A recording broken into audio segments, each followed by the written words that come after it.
आज चाहिँ म तयार भएर टाउकोमा पछ्यौरी हालेर भिर्ने झोला हेर्नुहुन्छ फेरि क्या खतरनाक छ उहिले जमानाको झोला के।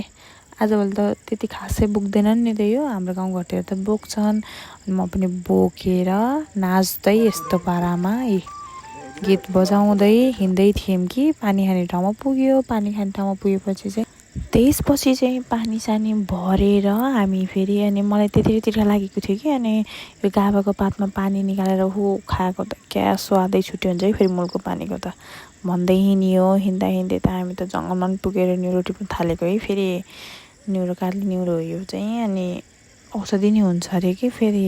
अनि हामी चाहिँ टिप्यौँ टिप्दै थियो कि अनि हिँड्ने जाम भनेको त फेरि भेटेपछि त कहाँ छोड्नु मन आउँछ त नि। अनि म चाहिँ टिप्दै छु अनि टिप्दै हामी चाहिँ अब मैले चाहिँ यति भएर देखाउँदै थिएँ कि फेरि अब हामी फर्केको न्युरो त धेरै टिपेन जस्तो लागिराखेको थियो कि। अनि चाहिँ हाम्रो चाहिँ यहाँ गाउँमा पनि के कस्तो कौन है यो कहाँ से हो आया भन्ने झर्ना छ के हेर्नु न नभएको होइन के।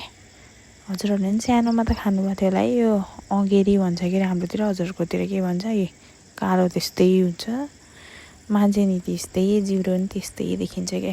म चाहिँ घर आएर कि न्युरो कति छ भनेर मम्मीले देखाउँदै थिएँ कि यति मात्रै भनेर देखाएको त मम्मीले नाङ्लो थापेर बस्नु है कति लिएर आएको भनेर फेरि। अनि त्यसपछि चाहिँ मैले चाहिँ ब्याग पनि खोलेँ चेन थोरै नि टिप्यो होला भनेको त यत्रो टिपेको रहेछ नाङ्लै भरियो कि कति धेरै आजलाई यति नै।